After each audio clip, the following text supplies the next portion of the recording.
নমস্কার বন্ধুরা, রসনালয়ে আপনাদের সবাইকে স্বাগত। এই প্রচণ্ড গরমের দিনে একটু ঠান্ডা কিছু কি খুঁজছেন?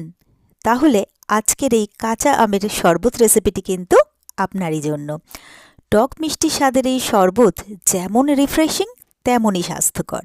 একদম সহজ উপায়ে ঘরেই কিন্তু বানিয়ে ফেলতে পারবেন। চলুন তাহলে দেখে নিই কীভাবে এই শরবতটি আমি বানাচ্ছি।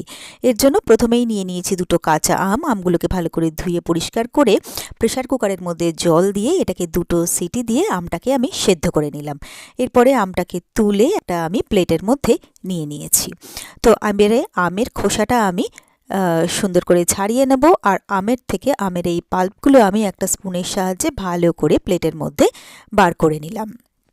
এরপরে আমি একটা ব্লেন্ডার নিয়ে নিয়েছি, যে আমের পাল্পগুলোকে আমি বার করে নিয়েছিলাম ব্লেন্ডারের মধ্যে সেটা সবটাকে দিয়ে দিলাম। এরপরে এখানে আমি প্রায় 3 গ্লাস শরবত করব বলে প্রায় 3 গ্লাস মতো ঠান্ডা জল দিয়ে দিলাম। আর দিয়ে দিচ্ছি এখানে 3 চামচ চিনি, তবে মিষ্টিটা যে যার স্বাদ অনুযায়ী কম বেশি করতেই পারেন। এরপরে এখানে দিয়ে দিলাম হাফ টেবিল চামচ জিরের গুঁড়ো। তারপরে এই সবটাকে আমি খুব ভালো করে ব্লেন্ড করে নিচ্ছি।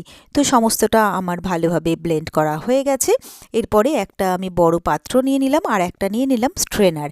এরপরে যে জুসটাকে আমি রেডি করেছিলাম সেটাকে আমি স্ট্রেন করে নিচ্ছি, যাতে এর মধ্যে কোনো পাল্প বা কিছু খাওয়ার সময় মুখে না লাগে তার জন্য।